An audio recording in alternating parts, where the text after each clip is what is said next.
CEO met X by chance in hospital, saw the boy beside her. He finally knew. He became dad in tears. Hello, my beautiful story family. Welcome back to Mr. Peter Stories.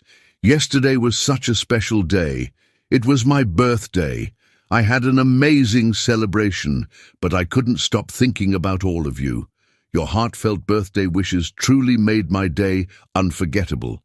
I'm so grateful to have you in my life. You're more than an audience. You're family. Oh, how I wish we could have shared my birthday cake together. Just imagine all of us celebrating, laughing, and making memories. It would have been magical. Before we dive into today's story, tell me, did you enjoy the last one? If you loved it, drop a big yes in the comments below. Now let's get started. Power had a distinct feeling. Malric Lucien knew this better than most as he strode through the gleaming corridors of Mount Sinai Hospital, each click of his handcrafted Oxford shoes against marble floors, echoing his authority. At 35, he'd become the youngest CEO in Lucien Pharmaceuticals' history, transforming his grandfather's modest company into a billion-dollar empire. Today's hospital visit was meant to be another carefully orchestrated publicity move, a powerful man showing his benevolent side to the cameras. The morning light filtered through vast windows, casting long shadows across the pediatric wing's walls, decorated with cheerful murals of jungle animals. Malric adjusted his Patek Philippe watch, a habit he'd developed during high-stakes negotiations. These hospital visits usually bored him, necessary performances for shareholders and the press. But something felt different today, an inexplicable heaviness in the air that made the fine hairs on the back of his neck rise. Mr. Lucien, the children's ward is thrilled about the new therapy equipment. Dr. Harrison rambled beside him, struggling to match Malric's long strides. The donation will... Malric raised his hand, silencing the doctor mid-sentence. There, at the end of the corridor, time seemed to fold in on itself. A familiar laugh, melodic, warm, unchanged by the years, floated through the air. His heart, trained to maintain its steady rhythm through million-dollar deals and corporate takeovers, stumbled. Serafina Renzo stood by the nurse's station, her copper-gold curls catching the morning light. She'd cut them short, the waves now brushing her shoulders instead of cascading down her back as they had 5 years ago. Her white doctor's coat couldn't hide the elegant posture that had first caught his attention across a crowded boardroom, but it was her smile, that brilliant, unguarded smile he'd once lived to earn, directed not at him, but at a small boy holding her hand. The child couldn't have been more than 4. He had Serafina's delicate nose, but those eyes, Malric felt the ground tilt beneath his feet. He knew those eyes. They were his own, the same stormy grey that stared back at him from childhood photos displayed in his penthouse office. The boy's dark curls, too, mirrored the untamed mop he'd sported before corporate life demanded careful grooming. "Mommy, look!" The boy's voice carried down the corridor as he held up a drawing. "Dr. Kaya said I'm the best artist she's ever had." Malric watched, frozen, as a striking black woman in teal scrubs appeared beside them. Dr. Kaya Morrison. He recognized her from the hospital's promotional materials. She caught his eye over Serafina's shoulder, and something in her expression told him she knew exactly who he was. Her protective shift closer to Serafina and the boy spoke volumes. The world narrowed to this single moment. 5 years of questions crystallized into devastating clarity. Serafina's sudden disappearance, the cryptic note left on his desk, the way she'd touched her stomach during their last dinner together, a gesture he'd been too preoccupied with quarterly reports to notice. The timing aligned perfectly with their final night together, when she'd tried to warn him about irregularities in the company's drug trials, concerns he'd dismissed as paranoia. "Adrian, sweetheart, we should let Dr. Kaya get back to her other patients." Serafina was saying, her voice still carrying that hint of Boston Brahmin refinement she'd tried so hard to soften. Adrian. His son's name was Adrian.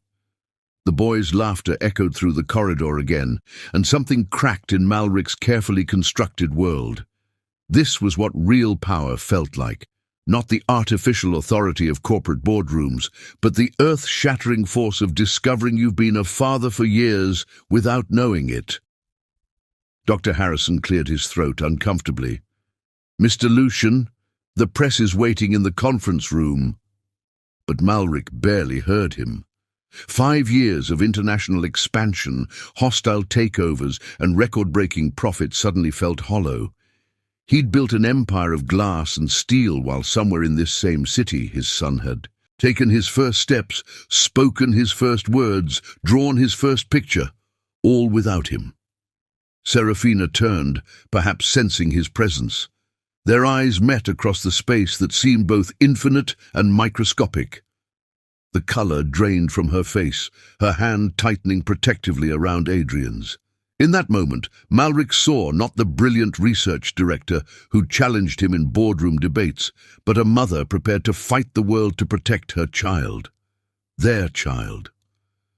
Kaya moved smoothly between them, her dark eyes full of warning and wisdom.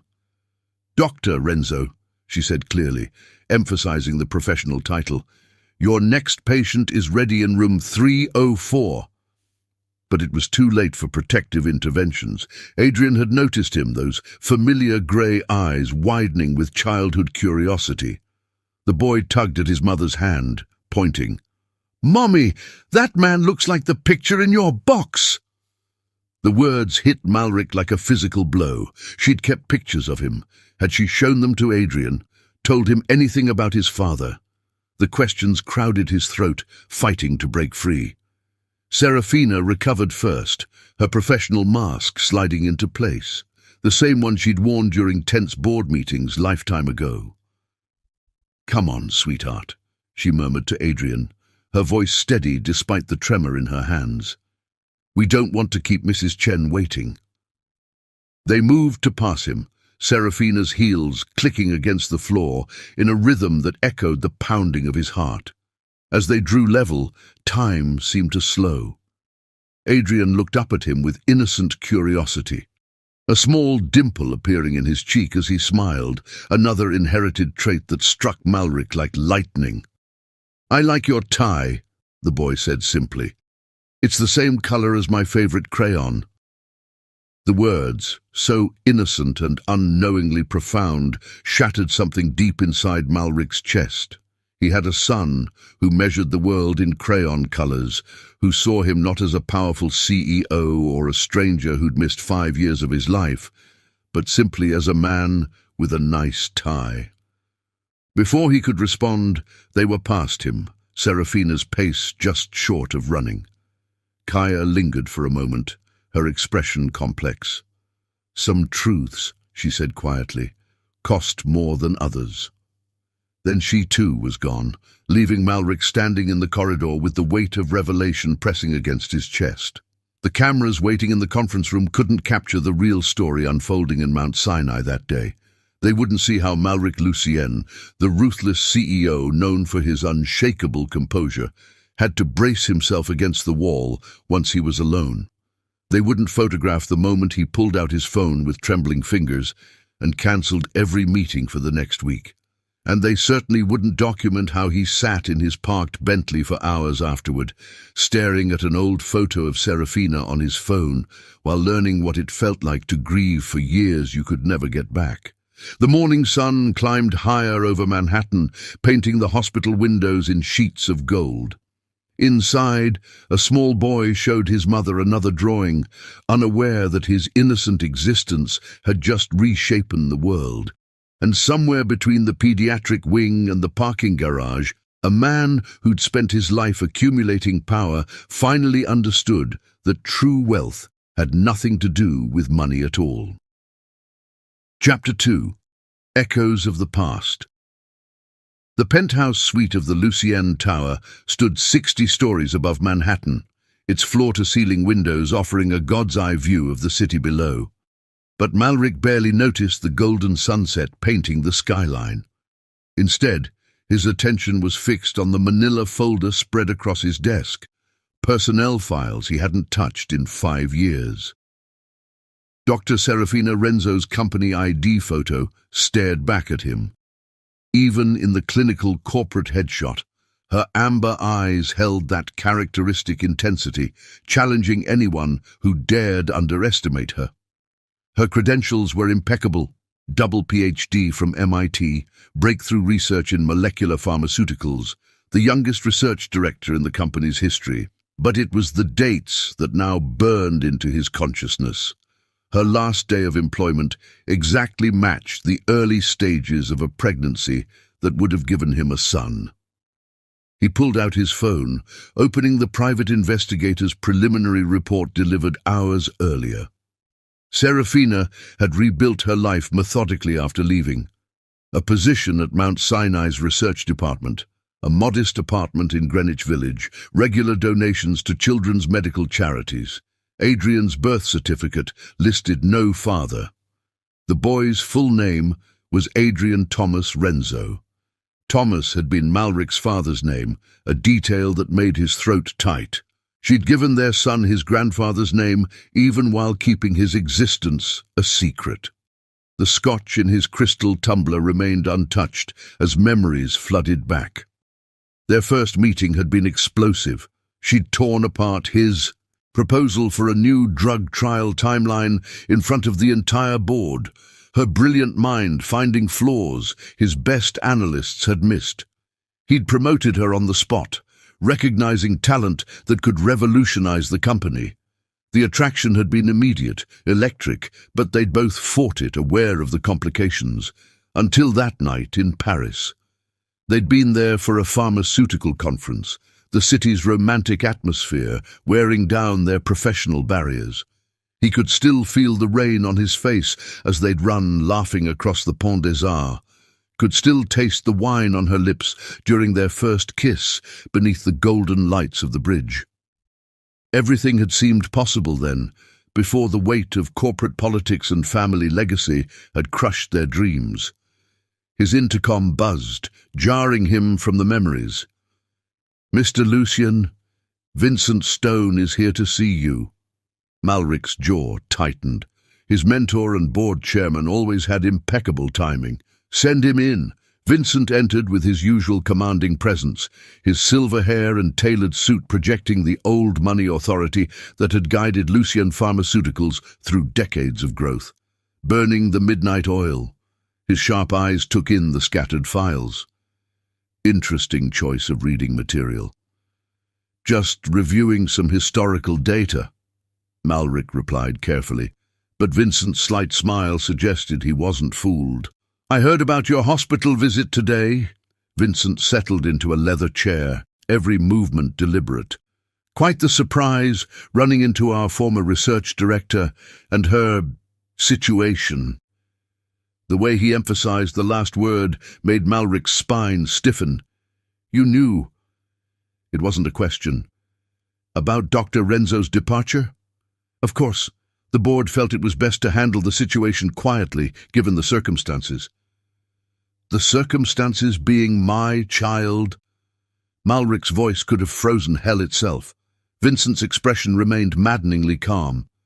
"The circumstances being a brilliant but misguided young woman making accusations about our testing protocols, accusations that could have destroyed everything your grandfather built.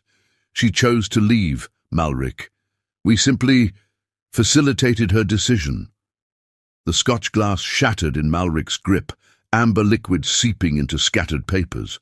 Vincent didn't flinch. "What did you do?" Malric's words came out as a growl. "Protected the company. Protected you." Vincent stood, brushing invisible lint from his sleeve. "Doctor, Renzo was investigating certain aggressive clinical trials. Her pregnancy made her emotional, paranoid. She was seeing conspiracies where there were only standard business practices." Malric's mind raced back to their last night together. Serafina had been agitated, trying to show him something on her laptop. but he'd been distracted by quarterly reports, dismissing her concerns as stress from their secret relationship. The next morning, she was gone, leaving only a note. Some prices are too high to pay. If you threatened her, please. Vincent's smile was razor-sharp.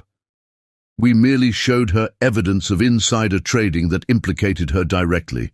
Of course, the evidence was circumstantial, but pregnancy discrimination suits are so messy, she made the wise choice to resign quietly.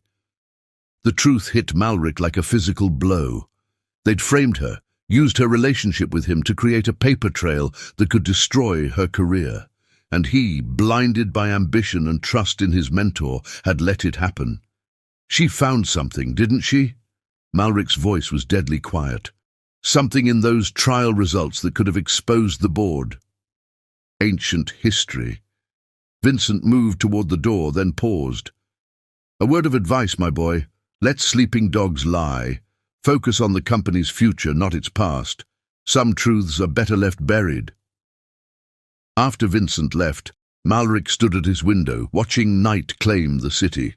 The same view he'd shared with Serafina countless times, planning their future while she'd traced equations on the glass with her finger. Brilliant mind, always working. How many other lies had been built into the foundation of his success? His phone buzzed, another update from the investigator. Adrian had won his school's science fair last month with a project on molecular structures, like mother, like son. The boy was already showing signs of their shared brilliance, all while Malric had been sitting in this tower, blind to the biggest truth in his life. He opened his laptop, accessing files he hadn't looked at in years. Serafina's research notes, testing data, trial results. Somewhere in these numbers lay the reason she'd chosen to flee rather than fight. This time, he'd read every line, see every detail he'd been too proud to notice before. Dawn was breaking when his private line rang. The number was unlisted, but he knew who it would be. He has your father's smile. Kaya's voice was soft, but firm. And your stubbornness. He deserves to. Know you, but if you approach this wrong, if you hurt them, I won't, Malric promised, his voice raw from hours of silence. Help me fix this. The pause stretched long enough that he thought she'd hung up. Finally, come to my office tomorrow morning. No lawyers, no corporate armor, just you, ready to hear some hard truths. He agreed, then spent an hour staring at an old photo on his phone.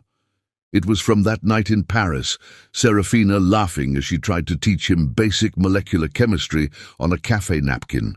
She'd drawn a complex structure, explaining how changing one tiny element could transform the entire compound. One choice, one moment of blindness, had transformed his entire life. Now, looking at reports of his son's achievements, at the careful life Serafina had built from the ashes of their relationship, Malric finally understood what real power was.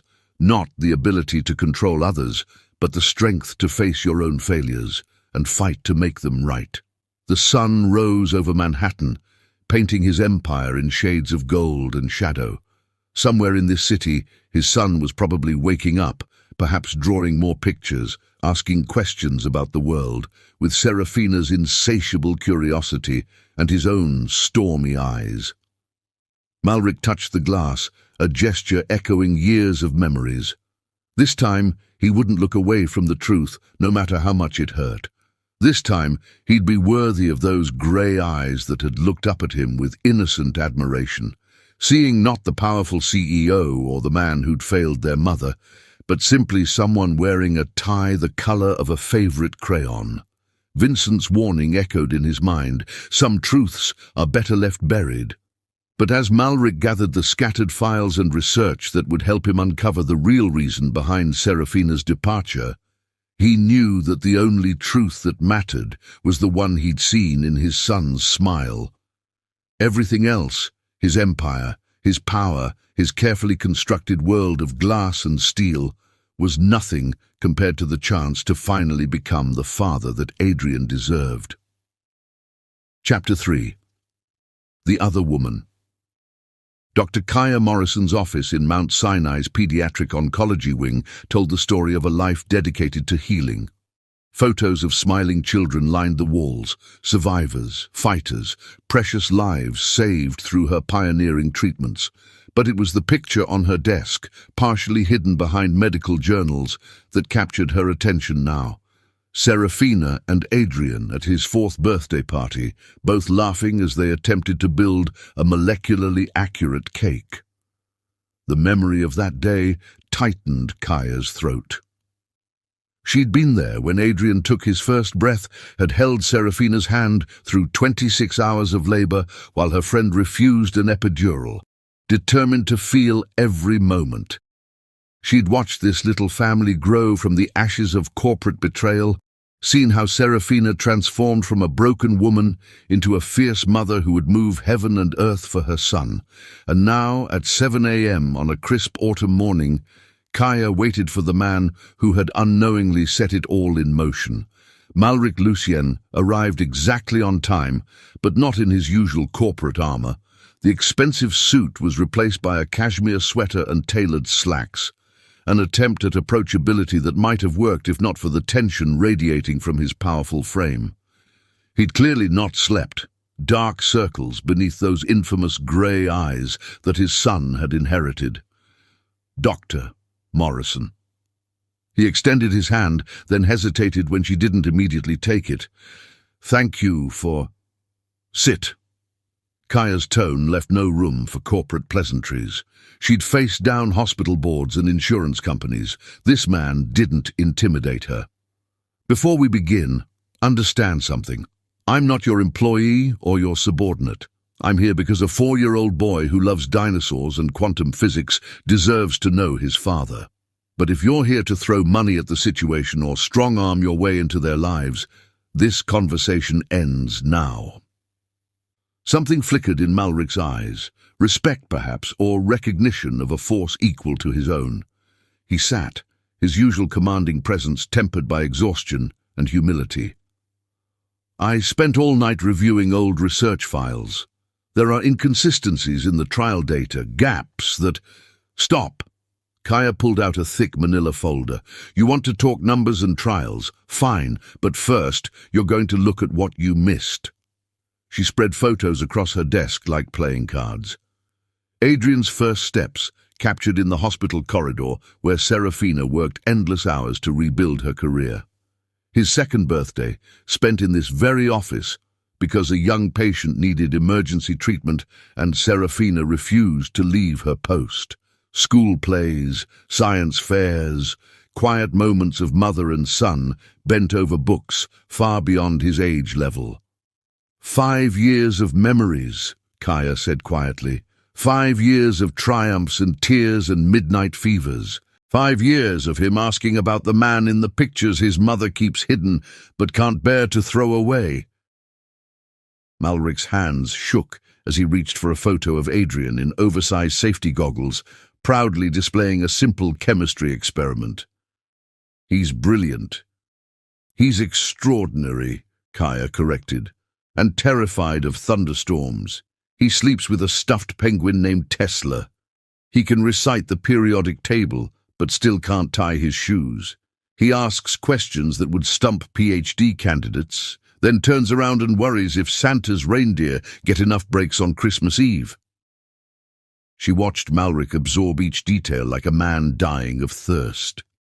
"The night Serafina came to me, she was barely holding herself together, 7 weeks pregnant, career in shambles, and carrying evidence that could have brought down half the pharmaceutical industry. Your board hadn't just buried failed trial results, they'd actively falsified data, rushing drugs to market without proper safety protocols." "Vincent," Malric breathed, pieces clicking into place. "Among others, they'd created shell companies to hide the real test results, used desperate patients as unofficial trial subjects. Serafina found the pattern, but by then she was already pregnant. When she tried to bring it to you—" "I was too busy," he finished, self-loathing thick in his voice, too focused on quarterly reports and market expansions. They threatened her career, her future, her baby's future. Vincent Stone made it clear that if she went public, she'd never work in medicine again. They had enough fabricated evidence to paint her as an unstable woman trying to damage the company out of spite. Kaya's dark eyes flashed, but it was when they implied they could make her pregnancy complicated that she ran. Malric's face went ash-white. They wouldn't have. 2 research assistants who'd helped collect the original trial data died in accidents that year. Still want to finish that sentence. Silence filled the office, broken only by the distant sounds of the hospital coming to life. Finally, Malric spoke, his voice raw. "Why are you telling me this now? Why help me at all?" Kaya stood, moving to her window that overlooked the hospital's children's garden. "Because last week, Adrian asked me why his daddy didn't love him enough to look for him. Because Serafina still flinches every time your company's name appears in the news. Because I've spent 5 years watching 2 brilliant people try to rebuild their lives around a hole that shouldn't exist." She turned back to him, her gaze unflinching. "But mostly because last night Serafina called me in tears, terrified you'll try to take him from her through the courts. She'd run again, you know, disappear so completely you'd never find them, and this time I'd help her do it." "I would never—" Malric started, but Kaya raised her hand. "Intentions aren't enough. That little boy has enough abandonment fears to keep therapists employed through college. Serafina has enough trust issues to fill a psychology textbook. You want to be part of their lives? Prove you deserve it, not with money or lawyers or corporate power plays. Prove you can be the father Adrian needs, the man Serafina once believed you could be." She pulled one final photo from her desk drawer. Adrian asleep in the hospital reading Nook, advanced physics book open on his lap. He has your mind, your drive to understand how things work, but he has Serafina's heart, her capacity to care about the why behind the how. Don't make him choose between those halves of himself. Malric stared at the photo, touching it with a gentleness few would believe him capable of. "Where do I start?" "By listening." Kaya handed him a small notebook. "I've kept records of every major moment in Adrian's life. His favorite foods, his fears, his proudest achievements. Read it. Learn who your son is before you try to change his world." She moved to her office door, signaling the end of their meeting. "One more thing. The evidence Serafina gathered, it still exists. She wasn't just protecting Adrian when she ran, she was protecting you too. Vincent would have destroyed you if you'd tried to expose him then. Make sure you're ready for the storm that's coming when you do it now." Malric stood, clutching the notebook like a lifeline. "Thank you, Dr. Morrison, for everything you've done for them. Don't thank me yet." Her smile held equal parts warning and hope. Earning trust back is harder than earning it the first time. But watching you yesterday, seeing how Adrian's simple words about your tie shattered your corporate mask, maybe there's hope for you yet. After he left, Kaya sank into her chair, emotionally drained. Her phone buzzed. A text from Serafina. "He's asking about him." What do I say? Kaya looked at the morning sun painting Manhattan in shades of possibility, then at the photos spread across her desk. So many precious moments captured and preserved. Perhaps it was time to start a new album. "Tell him the truth," she typed back.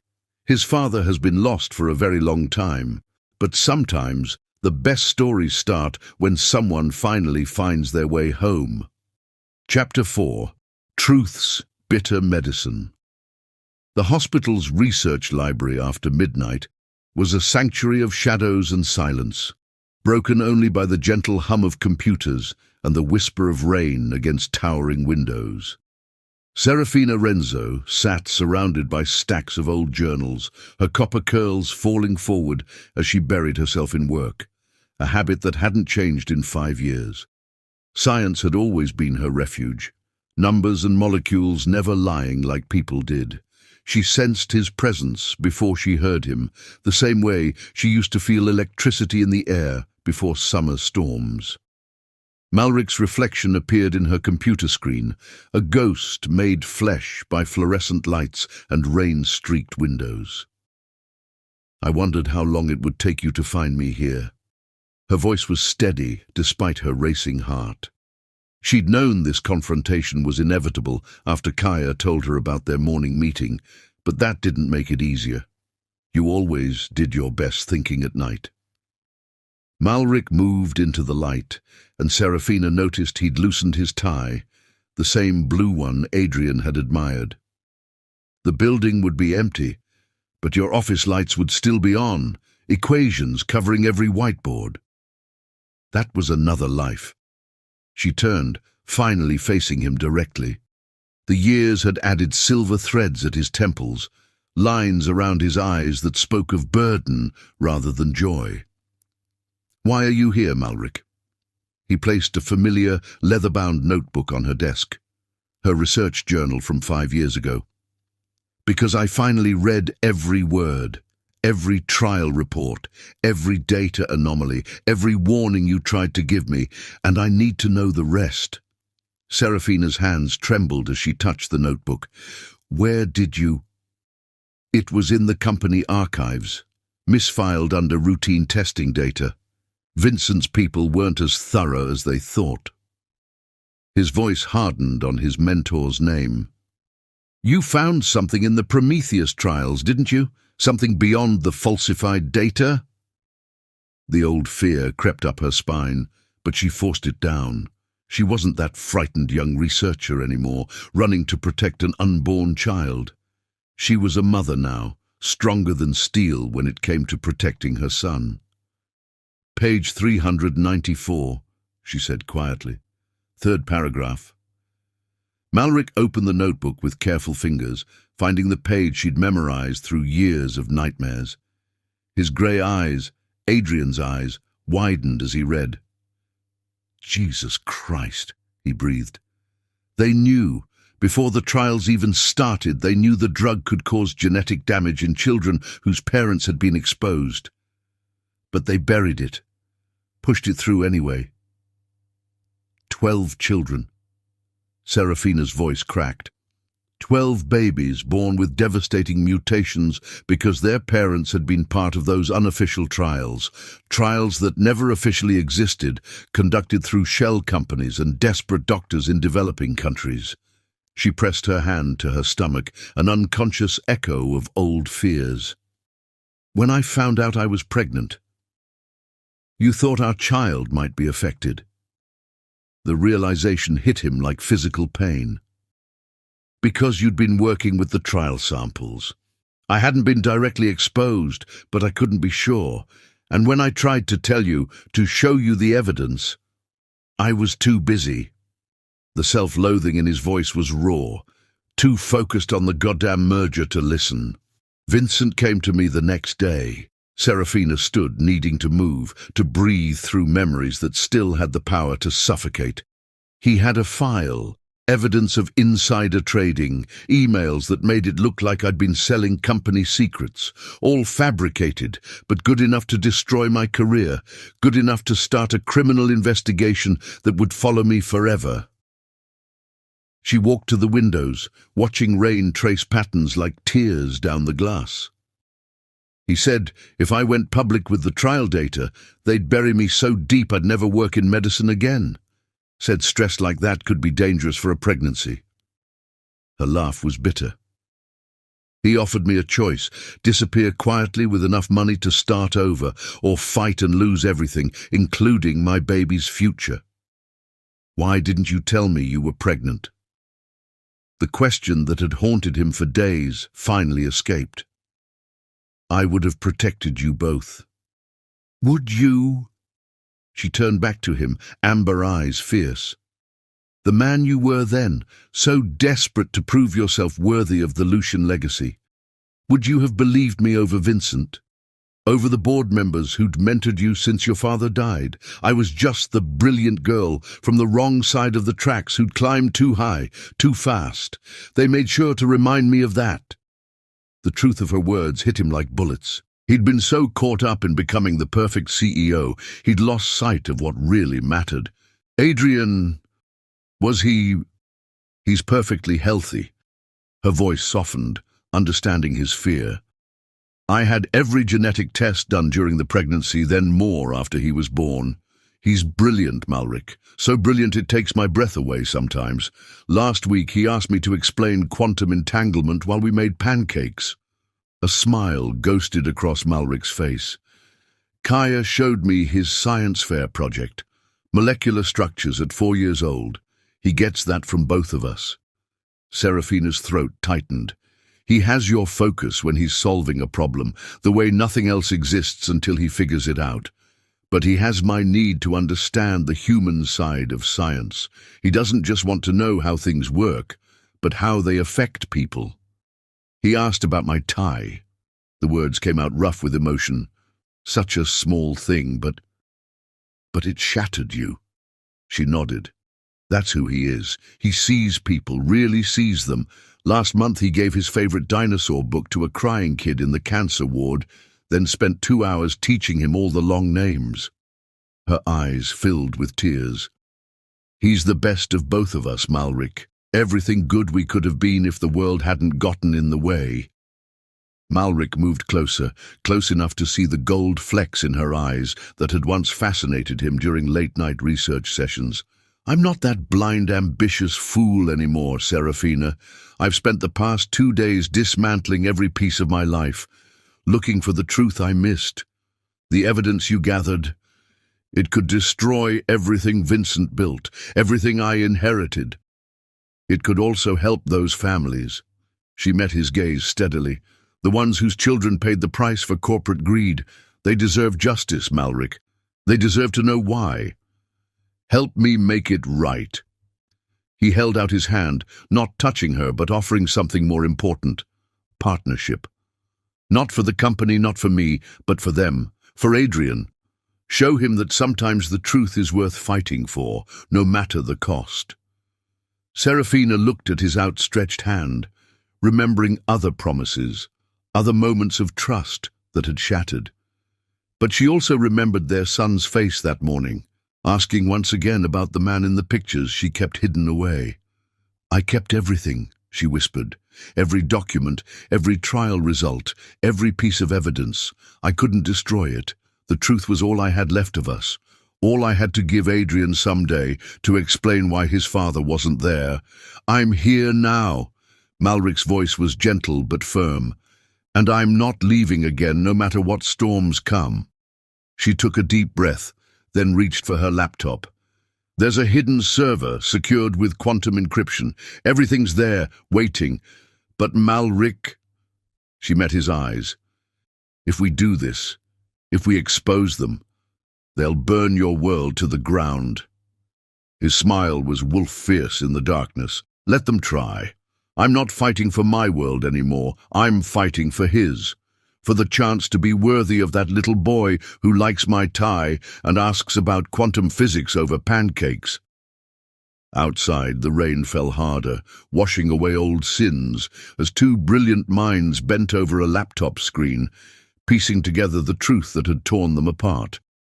In a peaceful bedroom across the city, their son slept soundly, dreaming of molecules and dinosaurs, unaware that his parents were rewriting their story. Not for power or revenge, but for the chance to show him that some bonds were stronger than fear, some truths worth every sacrifice.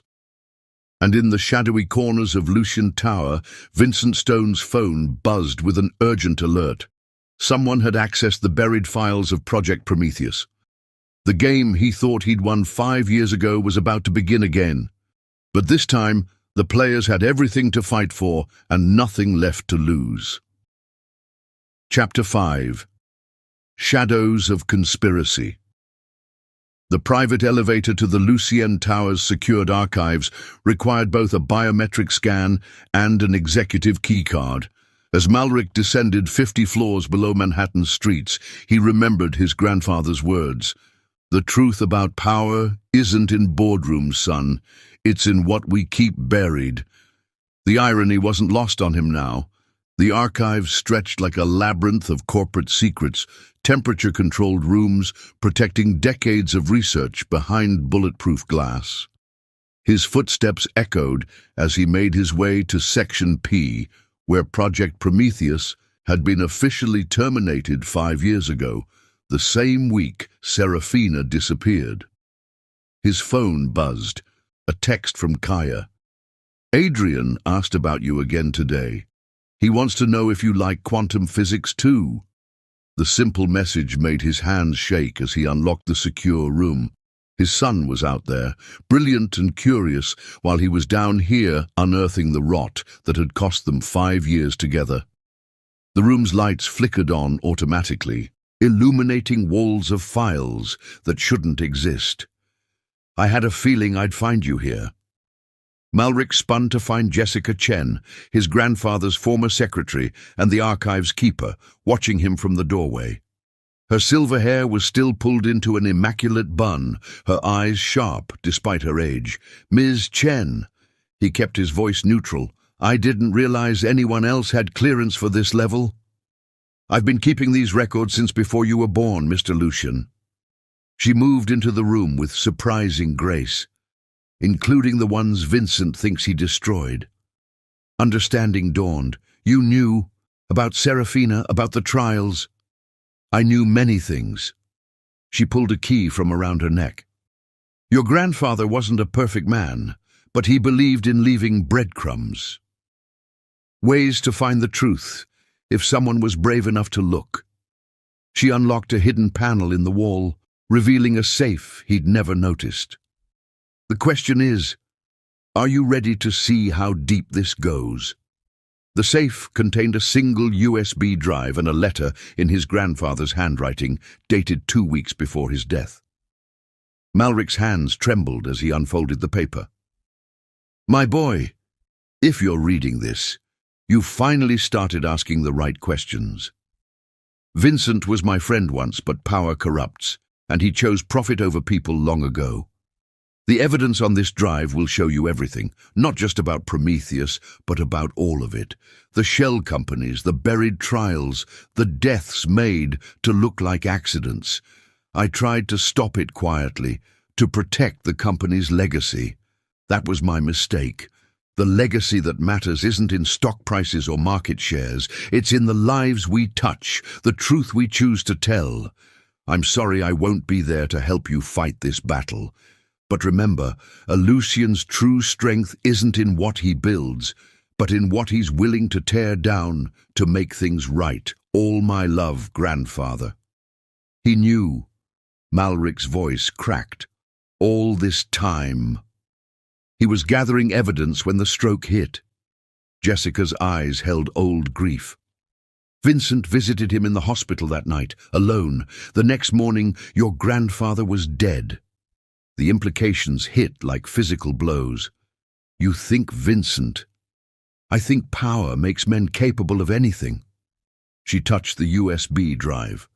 Your grandfather left this in my care with instructions to wait until you were ready. When I saw Dr. Renzo's name in the visitor logs yesterday, I knew it was time. Malric plugged the drive into his tablet with unsteady hands. Files populated the screen, hundreds of them meticulously organized, financial records showing money funneled through offshore accounts, email chains discussing problem containment when test subjects showed adverse reactions, security footage from labs that officially didn't exist, and then he found it, a video file dated the night before Serafina fled. The footage showed Vincent in his office speaking to a man Malric recognized as former head of security. Make sure she understands the stakes, Vincent was saying. If she won't take the settlement, there are other ways to handle pregnancy complications. Natural-looking ways. Bile rose in Malric's throat. The casual way they'd discussed harming Serafina, his child. There's more. Jessica pulled up another file. The original Prometheus trial data. The drug didn't just cause mutations in children of test subjects. They knew it could affect genetic material for generations. Any child born to anyone exposed, even indirectly. Adrian. Cold fear gripped him. Serafina worked with those samples.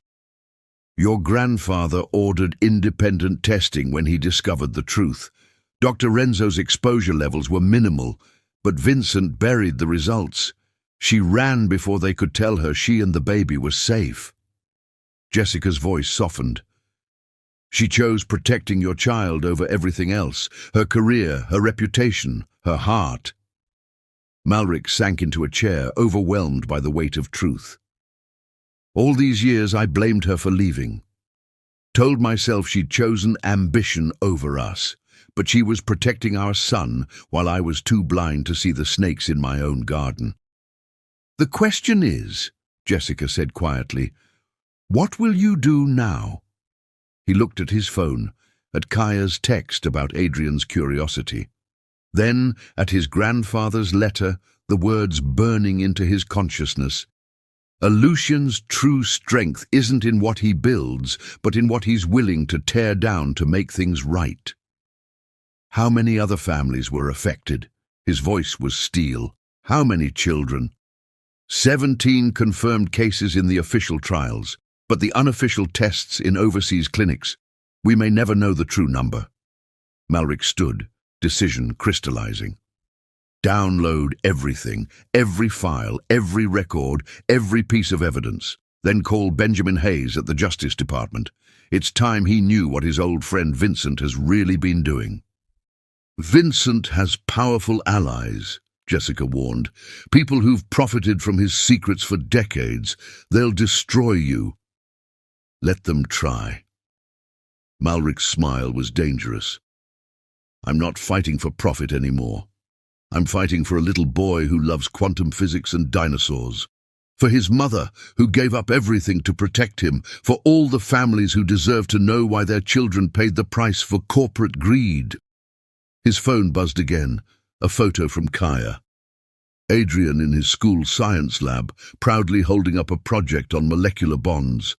The same fierce intelligence Malric saw in the mirror every morning, the same determination he'd inherited from his grandfather. Miss Chen, he said quietly, how would you feel about being interviewed by federal prosecutors? Her answering smile was sharp as a scalpel. I've been keeping receipts for 40 years, Mr. Lucien. It's about time someone actually read them. They worked through the night, building an airtight case from decades of buried secrets. Every document, every video, every trace of corruption laid bare. When dawn painted the archive windows with gold, Malric sent 2 messages. To Serafina. The truth was never buried, just waiting for someone brave enough to dig. To Vincent. His letter of resignation as CEO, effective immediately, copied to the board and major shareholders. The old man's response was immediate. You're throwing away everything we built. Malric's reply was simple. No, I'm choosing what actually matters. Later that morning, as federal agents swarmed Lucian Tower with warrants, Malric sat in his car outside Adrian's school. He watched children pour through the gates, looking for a mop of dark curls and storm-grey eyes. A boy who asked about quantum physics and noticed the color of strangers' ties. His phone rang. Benjamin Hayes from Justice. It's bigger than we thought, Malric. The paper trail goes back decades. This could take down half the pharmaceutical industry. Good. Malric watched Adrian emerge, clutching a science book nearly as big as he was. Some things need to fall before we can rebuild them right. He ended the call, heart pounding as his son's eyes found him. For a moment they simply looked at each other, the boy who loved science and the father who'd finally learned what was worth fighting for. Adrian smiled, that same dimple appearing that Malric saw in old photos of himself. And in that moment, as his empire crumbled around him, Malric Lucien finally understood what real power felt like. It felt like hope. Chapter 6. The Price of Protection. The children's garden at Mount Sinai bloomed improbably in the October chill, a sanctuary of resilience amid the sterile hospital walls. Kaya Morrison sat on her favorite bench, watching Adrian chase falling leaves with the boundless energy of childhood. From this angle, his resemblance to Malric was striking. The same determined set of his jaw, the same intensity of focus. "He's going to crash hard tonight," Serafina said, settling beside her friend. She looked exhausted, but somehow lighter, as if sharing the truth with Malric had lifted a physical weight. 3 hours of quantum physics homework, then leaf classification. He's running on pure curiosity at this point. Like mother, like son. Kaya smiled, remembering countless nights of finding Serafina asleep in the hospital library, research papers scattered around her. Though that stubbornness is all Lucienne. They watched Adrian carefully arrange leaves by color and size, his small face scrunched in concentration. A cool breeze carried the scent of approaching rain, and Kaya pulled her cardigan closer, remembering another autumn day 5 years ago. "You never asked me why I helped you," she said quietly. "That night you showed up at my door, pregnant and terrified." Serafina turned, studying her friend's face. "I always assumed it was because you're a good person, because you saw someone in trouble and reached out." It was more than that. Kaya's dark eyes held old shadows. 15 years ago, I was a resident at Boston Children's Hospital. We had a patient, 7 years old, terminal cancer. Her parents were desperate, willing to try anything. A pharmaceutical company approached them about an experimental treatment, off the books. They promised miracles. Understanding dawned in Serafina's eyes. Lucian Pharmaceuticals, one of their shell companies. The treatment, it was torture. That little girl suffered for months before she died. When I tried to report it, to expose what they'd done, Kaya's hands clenched. They buried everything. Made it look like standard palliative care gone wrong. Her parents never knew the truth. "That's why you became head of pediatric oncology," Serafina breathed. "Why you're so passionate about ethical trials. I swore I'd never let it happen again. Then you walked into my ER for your first prenatal checkup, and I saw the name on your insurance card, Lucian Pharmaceuticals. You were glowing, talking about groundbreaking research and the brilliant CEO you'd fallen in love with." A sad smile crossed Kaya's face. "I almost warned you that day, but you were so happy, so sure that science and love could conquer anything. And then I found the Prometheus files," Serafina's voice cracked, "saw what they were willing to do for profit. When you came to me that night, showing me the evidence, telling me you were pregnant, I knew I couldn't fail another child, another mother." Kaya reached for her friend's hand. "I didn't just help you hide. I helped you build a fortress. Every medical record, every paper trail, encrypted and secured. I made sure Adrian would have the best prenatal care without leaving electronic footprints." "You were my guardian angel." Serafina squeezed her hand. "Through the morning sickness, the complications, those endless hours of labor." 26 hours, Kaya laughed softly. "You refused drugs, said you needed to feel everything. I've never seen someone so stubborn." "I was terrified they'd somehow tainted the epidural, paranoid about everything after what Vincent said." Serafina watched Adrian examine a particularly vibrant maple leaf. "The moment they placed him in my arms, so perfect, so healthy, I'd never felt relief like that." "I ran every test imaginable," Kaya admitted, "checked his DNA against markers from the Prometheus trials. When everything came back normal, I cried in my office for an hour." A comfortable silence fell between them, broken only by Adrian's delighted exclamation as he discovered a leaf bigger than his head. Then Kaya spoke again, her voice thoughtful. "Malric came to see me this morning, showed me everything they found in the archives. Decades of covered-up trials, buried evidence. He's turning it all over to the Justice Department." "I know." Serafina's voice was quiet. He's dismantling everything he spent his life building. No, Kaya corrected gently. He's dismantling everything that kept him from what really matters. You should have seen his face when I showed him Adrian's baby pictures, like a man seeing color for the first time. Mom! Dr. Kaya! Adrian's excited voice interrupted them. He ran over, carefully cradling something in his small hands. Look what I found! The pigments in this leaf are changing because the chlorophyll is breaking down, revealing the carotenoids underneath. It's like nature's own chemical reaction. Kaya watched Serafina explain the science of autumn colors to her enraptured son, his grey eyes, Malric's eyes, wide with wonder. In that moment, she saw what she'd been protecting all these years. Not just a mother and child, but the pure joy of discovery untainted by greed or corruption. Her phone buzzed with a text from Malric. Federal agents just left. Vincent's been arrested. It's starting. Another message followed quickly. Thank you. For protecting them when I couldn't. For giving me the chance to make this right. Kaya looked at Adrian, now thoroughly engaged in categorizing his leaf collection by scientific name. Serafina gently correcting his Latin pronunciation.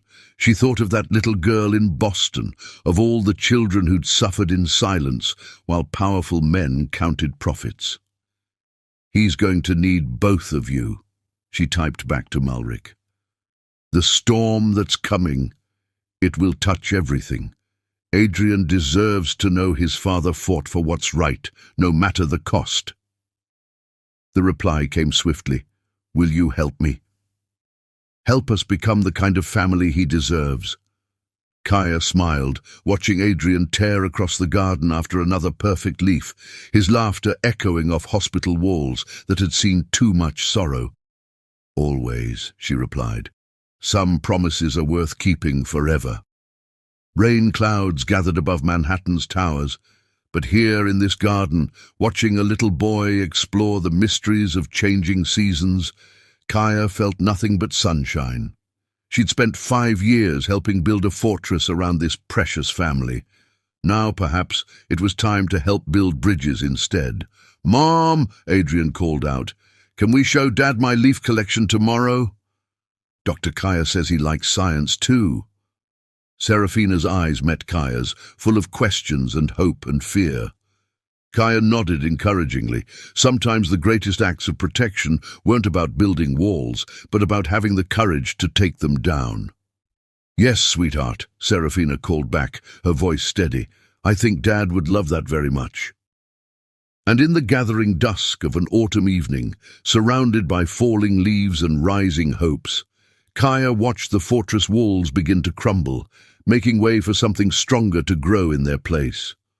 Something built not of fear and secrets, but of truth and trust and second chances. After all, she thought, watching Adrian race back with another treasure, sometimes the most powerful protection of all was simply allowing love to bloom in its own time, like flowers pushing through concrete, reaching always toward the light. Chapter 7. A Father's Awakening.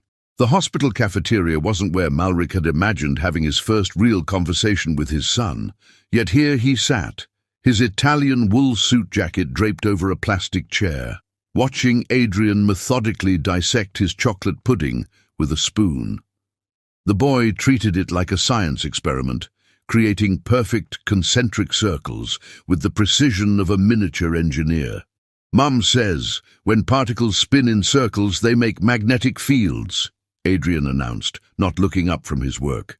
Is that why the pudding makes patterns when you stir it? Malric's throat tightened. Of course his son would see quantum physics in dessert. That's more about fluid dynamics, he answered carefully.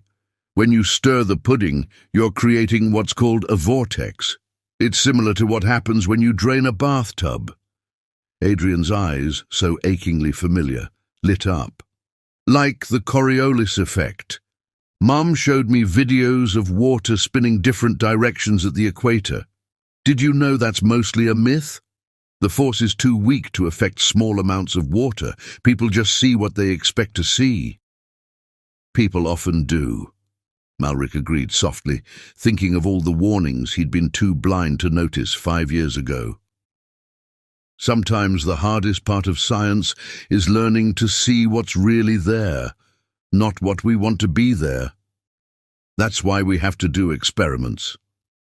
Adrian dunked a strawberry into his carefully crafted pudding spiral. Mum says the scientific method is like a superpower. It helps us find truth, even when it's hiding. The simple wisdom in those words struck deeper than any corporate presentation Malric had ever heard. He watched his son's precise movements, recognizing his own methodical nature, tempered by Serafina's creative spark. "What's your favorite kind of experiment?" he asked, genuinely curious about the workings of this brilliant young mind. Adrian's face lit up with an enthusiasm that transformed him. "Right now I'm studying crystallization. Mum helped me grow copper sulfate crystals. They're this amazing blue color, like your tie was yesterday. But the really cool part is how the molecules align themselves perfectly every time, like they're following invisible instructions written in mathematics." He launched into an explanation of supersaturated solutions and nucleation points that would have impressed graduate students. Malric found himself leaning forward, drawn into his son's infectious excitement. This wasn't just memorized facts. Adrian understood the underlying principles, made connections that showed true comprehension. "And did you know," Adrian continued, barely pausing for breath, "that some crystals are piezoelectric? That means they make electricity when you squeeze them, like in watch batteries and guitar pickups and—" He stopped suddenly, a shadow crossing his face. "Sorry, Mom says sometimes I talk too much about science, that not everyone wants to hear all the details." "Hey." Malric's voice was gentle but firm. "I want to hear everything. Every detail, every theory, every question you have." He hesitated, then added softly, "When I was your age, I used to drive my grandfather crazy with questions about how things worked. He bought me my first microscope for my 5th birthday." Adrian's eyes widened. "Really? What did you look at first?" "Everything I could find. Leaves, insects, water from the pond behind our house." A long-forgotten memory surfaced. "I once spent an entire Saturday studying the crystalline structure of salt after it dried on a microscope slide. That's like my snowflake project." Adrian bounced in his seat. "Did you know each snowflake is unique because it records the exact temperature and humidity changes it encounters while falling? It's like they're keeping a diary in ice." Malric smiled, recognizing Serafina's poetic way of explaining scientific concepts. "The technical term for that is environmental morphology. But I like your description better." A comfortable silence fell as Adrian returned to his pudding exploration. Malric watched him work, noting how his son's small fingers moved with the same precise control he used in the lab, the same focus Serafina brought to her research. "Mum keeps a picture of you," Adrian said suddenly, his voice quieter, "in her special box with my baby stuff. She looks at it sometimes when she thinks I'm sleeping." He glanced up, those grey eyes suddenly serious. "She cries sometimes too, but not sad crying, I think. More like missing crying." The simple observation cut through all Malric's corporate armor, reaching the heart he'd forgotten he had. "Adrian." He struggled to find words worthy of this moment. "There are some mistakes adults make that take a long time to fix. But that doesn't mean we stop trying to fix them. Like when my crystal-growing solution got contaminated," Adrian offered. "I had to start over, but Mom said failures are just data points helping us find the right path." A laugh that was almost a sob escaped Malric. Of course, Serafina would turn even failure into a lesson about resilience. "Your mom is very wise. She says I have your smile." Adrian studied him carefully. "And your thinking face, when you're trying to solve a puzzle in your head. I can see it now, she's right. You have her heart." Malric said softly. Her way of seeing beauty and how things work, that's worth more than any smile. Adrian considered this, head tilted in a gesture so like Serafina it made Malric's chest ache. Doctor, Kaya says hearts are just specialized muscle cells working together to create something bigger than themselves. Maybe that's what families are too. The profound simplicity of the comparison stunned Malric. While he'd been moving corporate pieces on a global chessboard, his son had been quietly developing wisdom beyond his years.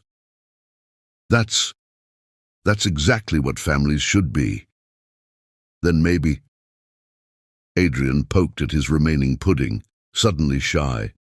Maybe we could do experiments together sometimes? Mom says the best scientific discoveries happen when different minds work together. Malric had negotiated billion-dollar deals without flinching, but this simple request from a 4-year-old nearly undid him. I would love that, more than anything, he managed, his voice rough with emotion. Cool. Adrian's face brightened. Because I've been thinking about testing different catalysts for my crystal growing, and Mom says some of the chemicals I want to try are too advanced for home use, but maybe in a real lab. He launched into a detailed proposal that would have impressed any research committee, complete with hypotheses and control variables. Malric found himself taking mental notes, already planning how to convert one of the company's unused labs into a safe space for father-son experiments. A noise made them both look up. Serafina stood in the cafeteria doorway, her eyes suspiciously bright as she watched them. Behind her, Kaya wore a satisfied smile that suggested she'd orchestrated this entire meeting. "Mom!" Adrian called out. "Dad knows about crystal nucleation too, and he said we can do experiments together. Can we show him my snowflake research? Please?" The word Dad hit Malric like a physical force. He looked at Serafina, questioning, afraid he'd overstepped. But she was smiling through her tears, nodding in a way that spoke volumes about hope and healing and second chances. "Why don't we all go look at them together?" she suggested, moving to join them. "I think there's still some hot chocolate in the doctor's lounge, and Adrian can explain his hypothesis about dendritic crystal formation." As they walked through the hospital corridors, Adrian between them chattering excitedly about supersaturation rates, Malric felt something shift in his universe. The empire he'd built might be crumbling, his reputation in tatters as the investigation into Vincent widened. But here, in this moment, listening to his son explain the mathematics of snowflakes, he felt richer than he'd ever been. They were an unlikely family, a fallen CEO, a brilliant researcher who'd sacrificed everything for truth, and a 4-year-old who saw quantum physics in pudding cups. But maybe Adrian was right. Maybe they were just specialized cells, learning to work together, creating something bigger and more beautiful than themselves. And maybe, Malric thought as Adrian's small hand slipped trustingly into his, that was the greatest experiment of all. Chapter 8. Battle Lines. Lightning split the Manhattan skyline as Adrian huddled in Kaya's office, his small hands steady despite the storm as he worked on his latest crystal experiment. "The molecular structure becomes stronger under pressure," he explained to Tesla, his faithful penguin watching from a safe distance. "Like how diamonds form deep underground, where it's scary and dark." He didn't know that 3 floors below, his father was facing a different kind of pressure. The hospital boardroom had become a battlefield, with Vincent Stone leading an army of lawyers and board members against the Lucian legacy. "Your father built this company on trust," Vincent's voice cut through the tension. "And you're destroying it over what? A woman who abandoned you? A child who—" "Choose your next words very carefully." Malric's voice held the kind of cold fury that made even hardened executives step back. "That woman is the brilliant scientist who discovered your crimes. That child is my son, who shows more integrity in his crystal experiments than you've shown in decades of corruption. The storm outside intensified, matching the atmosphere within. Serafina stood beside Malric, her research data projected on screens around them. Evidence of buried trials, falsified. Results, lives destroyed by corporate greed. You think this is just about profits? Vincent sneered. We're reshaping human evolution. Those trials, those failures you're so concerned about, they're stepping stones to the future. A few broken genes, a few lost children, acceptable losses for progress. The words hung in the air like poison. Then a small voice cut through the silence. That's not how science works. Adrian stood in the doorway, Kaya behind him with protective hands on his shoulders. His grey eyes, Malric's eyes, blazed with an intelligence beyond his years. Real science helps people, he continued, clutching his notebook of crystal diagrams. When my crystals don't grow right, I don't hide the results. I learn from them. That's what Grandpa Thomas taught us, isn't it? Vincent's face contorted. This is absurd. We're taking business advice from a child now? No, Jessica Chen stepped forward, her silver hair gleaming in the stormlight. We're remembering our humanity from one... She placed a thick file on the table. Thomas Lucian's private records, including his investigation into Project Prometheus. The investigation you killed him to hide. The boardroom erupted. Vincent lunged for the file, but federal agents emerged from the shadows, badges glinting. Vincent Stone, Benjamin Hayes stepped forward. You're under arrest for corporate fraud, criminal negligence, and the murder of Thomas Lucien.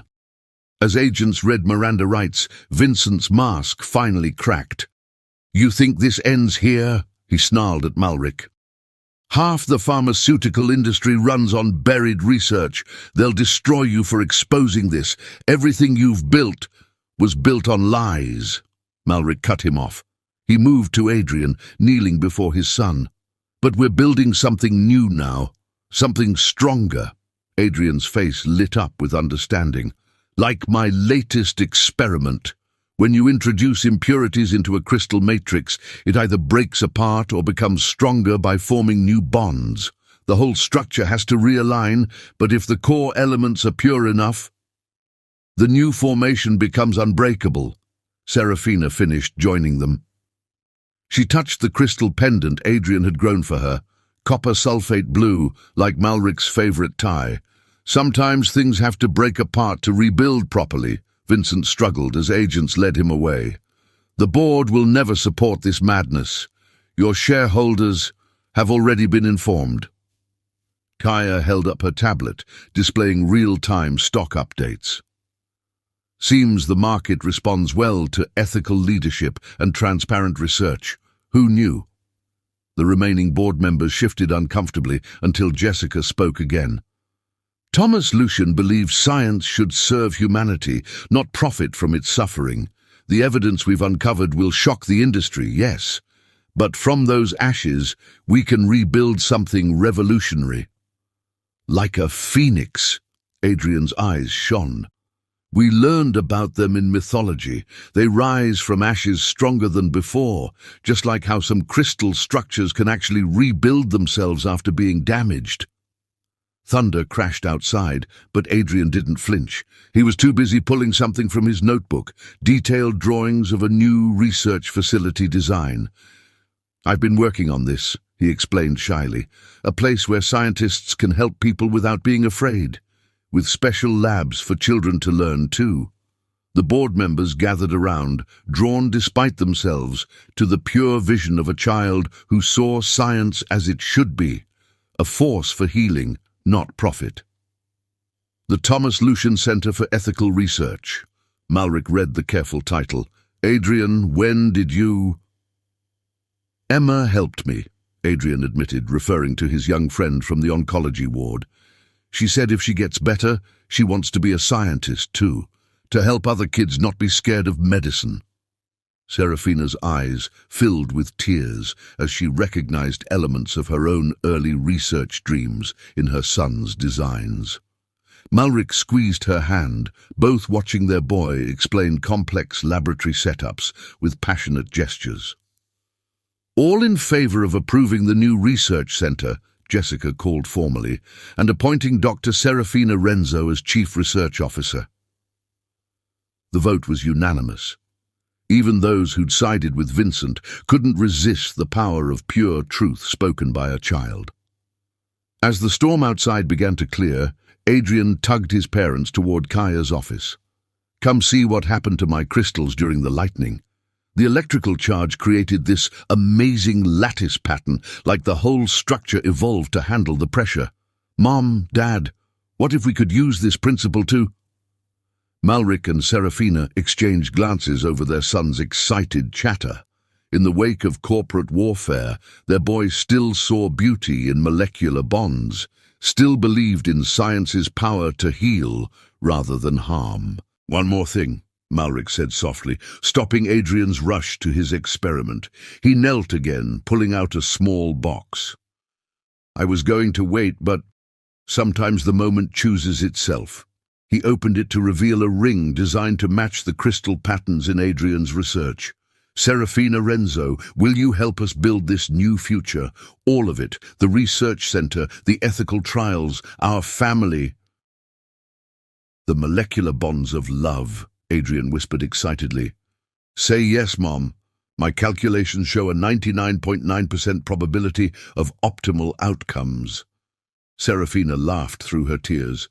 "Only 99.9%. "Well, there's always a margin of error in scientific studies," Adrian explained seriously. "But in this case—" He pulled out his crystal pendant, holding it up to catch the emerging sunlight. "Some structures are meant to be permanent." As Serafina's yes filled the room with joy, as Adrian excitedly began planning crystal decorations for the wedding, as Kaya and Jessica shared knowing smiles, a new day dawned over Manhattan. The storm had passed, leaving behind not destruction, but the foundation for something stronger. In the end, it took a child's wisdom to show them all what Vincent had forgotten. That true power lay not in profits or control, but in the pure heart of discovery, in the courage to face truth, and in the love that, like the strongest crystal matrix, could reshape itself under pressure into something unbreakable. And in Kaya's office, surrounded by family and friends, Adrian's crystals caught the morning light, scattering rainbows across smiling faces, nature's own celebration of bonds that had been tested by fire and emerged stronger, purer, ready to change the world one ethical experiment at a time. Chapter 9. Shattered Empire. The Lucian Towers boardroom had always felt like a gladiator's arena, with its soaring windows and imposing mahogany table. But today, as morning light painted Manhattan's skyline in shades of fire, the battle lines were drawn more clearly than ever before. Vincent Stone sat at the head of the table, radiating the casual arrogance of a man who'd never lost a corporate war. The emergency board meeting had drawn every major player in the company's hierarchy, their faces a mix of concern and calculation as they watched their world teeter on the edge of change. "I think we can all agree," Vincent was saying, his silver hair catching the light like a crown, "that recent events have raised serious questions about Malric's stability, his obsession with decades-old research data, his reckless accusations." The boardroom doors swung open. Malric entered first, followed by Serafina, Kaya, and Jessica Chen. But it was the final figure that made Vincent's practiced smile falter, Benjamin Hayes, leading a team of federal agents. "Actually," Malric's voice cut through the tension like a blade, "I think it's time we discussed your definition of reckless, Vincent." He nodded to Jessica, who began distributing thick folders to each board member. "Inside, you'll find complete documentation of Project Prometheus, including the real trial data that was buried. The shell companies used to hide unauthorized testing, the deaths that were carefully disguised as accidents." This is absurd, Vincent scoffed, but his hand trembled slightly as he opened his folder. These documents are clearly fabricated. Are they? Serafina stepped forward, her amber eyes blazing. Like the evidence you fabricated to force my resignation? The threats against my unborn child? Murmurs rippled through the board members as they read. Kaya moved to the presentation screen, bringing up medical records and photographs that made several people gasp. 17 children with confirmed genetic damage from the official trials, she stated clinically. But the unofficial tests. We've identified 43 families so far across 3 continents. Children born with devastating mutations because their parents were unknowingly exposed to unstable compounds. All to rush an untested drug to market, Malric added, his voice tight with controlled rage, to beat competitors to patents worth billions. How many lives was each percentage point of profit worth, Vincent? Vincent's mask of control cracked slightly. You're destroying everything your grandfather built. No. Jessica Chen's quiet voice carried unexpected authority. I served Thomas Lucien for 40 years. He knew what you'd done, Vincent. He was gathering evidence to expose you when he died. She pulled out a final document, a handwritten letter. Or should we say, when you visited him alone in that hospital room? The color drained from Vincent's face. Several board members shifted away from him, the implications sinking in. Federal agents are currently executing search warrants at every facility connected to Project Prometheus, Benjamin Hayes announced. Including your private estate, Mr. Stone. The servers we seized this morning have been illuminating. Vincent surged to his feet. This is a coup, a desperate attempt by a lovesick fool to impress his former mistress. That mistress is my son's mother. Malric's voice could have frozen hell. The brilliant scientist who discovered your crimes and chose protecting our child over her career. And she's also my fiancée, so I suggest you choose your next words very carefully. Your son. One of the older board members looked up sharply. The boy is yours. Adrian Thomas Lucien, Serafina confirmed softly, named for his grandfather, who taught his father that real legacy isn't measured in stock prices. A grandson. The board member turned to Vincent, decades of friendship crumbling. You threatened a Lucien heir, buried evidence that could have affected his health? I protected this company, Vincent snarled, his composure finally shattering. While you all grew soft, worrying about ethics and safety protocols, I kept us on top. Those families knew the risks, did they? Kaya's voice cut like ice, like that 7-year-old in Boston knew the risks, the one who died screaming while your people falsified her charts. The boardroom erupted in chaos. Vincent lunged for his phone, but federal agents were faster. As they read him his rights, his face contorted with desperate fury. You think this ends with me? He spat at Malric. Half the pharmaceutical industry runs on buried trials. They'll destroy you for exposing this. Everything you've built, everything you are, is standing right here, Malric finished, taking Serafina's hand. The empire you built on lies is falling, Vincent, but something stronger will rise from its ashes. As agents led Vincent away, Malric addressed the stunned board. My grandfather believed science should serve humanity, not profit from its suffering. I've forgotten that recently, lost in the same obsession with power that corrupted Vincent. But watching my son explore the pure joy of discovery, seeing his brilliant mind work without agenda or greed. He squeezed Serafina's hand. It's time to rebuild Lucien Pharmaceuticals on a foundation of truth. The restructuring will be extensive, Serafina added, her researcher's mind already mapping possibilities. Complete transparency in trials, ethical oversight beyond industry standards, real investment in rare disease research, even when profits are uncertain. You'll lose billions, someone protested.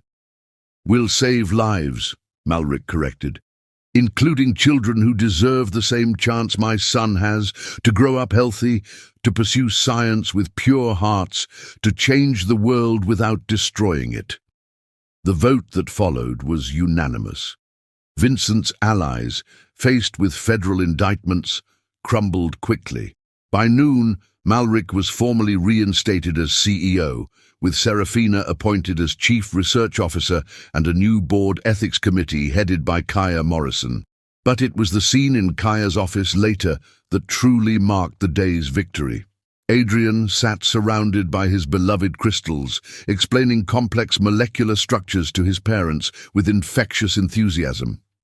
His latest experiment, copper sulfate crystals the exact blue of his father's favorite tie, caught the afternoon light, scattering fragments of rainbow across laughing faces. "The molecular bonds are perfectly aligned now," he announced proudly, unknowingly echoing his father's words from days before. "Just like us." Serafina's engagement ring, a simple band chosen for its molecular symmetry rather than its price, caught the same light. Kaya watched from her doorway as this family, once shattered by secrets, grew stronger through the very forces meant to break them. Outside, federal agents continued gathering evidence of Vincent's crimes. Headlines would soon rock the pharmaceutical industry, exposing decades of buried truths. But here in this quiet room, watching Adrian's face light up as he shared his passion for science with parents who finally understood what really mattered, a different kind of headline was being written. Not in newspapers or stock reports, but in the unshakable bonds between three hearts who had found their perfect alignment, their true form, their strongest possible structure. Like the crystals Adrian loved, they had emerged from chaos into order, from darkness into light, from broken pieces into something beautiful and unbreakable. The empire of lies had fallen. But this, Malric thought as he watched his son's eyes shine with the pure joy of discovery, this was what winning really meant. Chapter 10. Healing Hearts. The morning sun painted Malric's penthouse in shades of gold, but it wasn't the spectacular view that held his attention. It was the sound of laughter floating from his newly converted home laboratory, where Adrian was attempting to explain quantum entanglement to his stuffed penguin Tesla. "You see, Tesla," Adrian's serious voice carried through the open door, "when particles are entangled, they're connected no matter how far apart they are. Like how Mom and Dad found each other again, even after being separated by time and space." Malric paused in the doorway, his heart clenching at his son's innocent analogy. The lab had been his engagement gift to Serafina, a state-of-the-art space where their family could explore science together. The walls were lined with safety equipment sized for a 4-year-old scientist, and the center table held Adrian's growing crystal collection. "That's a remarkably accurate comparison," Serafina's voice came from behind him. She wrapped her arms around his waist, her engagement ring catching the morning light, though I think our reunion had more to do with a certain young physicist's gravitational pull. Adrian looked up from his experiment, his face brightening. "Dad, look what Mom helped me set up. We're studying how different wavelengths of light affect crystal growth rates. I hypothesize that blue light will create the most optimal conditions because—" He launched into a detailed explanation that would have impressed doctoral candidates. Malric found himself drawn into the room, captivated by his son's enthusiasm. The past month since Vincent's arrest had been a whirlwind of federal investigations and corporate restructuring, but these moments, these precious glimpses of pure scientific wonder, made everything worth it. "And Dr. Kaya says we can use the hospital's spectrometer next week." Adrian bounced excitedly. "She says I'm the youngest researcher she's ever had in her lab." "Speaking of Kaya," Serafina smiled, "she's coming for dinner tonight. Says she has something important to discuss." The mention of their friend sobered Malric slightly. Kaya had been instrumental in the aftermath of Vincent's fall, helping identify and reach out to families affected by the buried trials. Her testimony had ensured Vincent and his conspirators would spend decades in prison. "Mom," Adrian's voice turned thoughtful, "can we invite Jessica too? She looks sad whenever she brings those old files to your office. Maybe she needs more friends, like how Tesla gets lonely when I'm at school." Serafina's eyes met Malric's over their son's head, sharing a moment of pride at their child's empathy. Jessica Chen had become a grandmother figure to Adrian, delighting in his curious mind and sharing stories about his grandfather's early scientific adventures. "That's very thoughtful, buddy," Malric said. "Actually, I have something to ask both of you about Jessica. The board has created a new position, Chief Ethics Officer. Someone to ensure we never lose sight of what matters most in our research. I was thinking of offering it to her." "Like a scientific conscience?" Adrian's eyes lit up. "Making sure we use knowledge for good things, not bad things?" "Exactly like that." Malric knelt beside his son's workspace, examining the crystal experiment. "Your grandfather believed science should help people, not hurt them. Jessica helped preserve his values all these years. Now she can help us rebuild the company the right way. With proper molecular alignment," Adrian nodded sagely, making both his parents laugh. A gentle chime interrupted them, the breakfast timer Serafina had instituted to ensure they didn't get too lost in experiments. "Time for pancakes," Adrian announced. "Can we make them in molecular shapes again?" As they moved to the kitchen, Malric caught Serafina's hand, pulling her close. "I never thought I could have this," he admitted softly. "Science and family and love, all perfectly aligned. Like quantum entanglement?" she teased, but her eyes were serious. "You know, he asks about the trial families every day. Wants to know if the new medicines we're developing will help their children." "He has your heart," Malric murmured, "seeing beyond the equations to the human impact. And your determination to make things right." She touched his face gently. "The Foundation's pediatric research grants are going to change lives, Malric. Proper funding for rare disease studies, support for affected families." "Dad," Adrian called from the kitchen, "can we make the pancakes look like copper sulfate crystals? I want to show Tesla how molecular structure affects crystal habit." "Coming, buddy." Malric pressed a quick kiss to Serafina's temple. "Duty calls. Our young scientist needs his breakfast lecture on crystallography."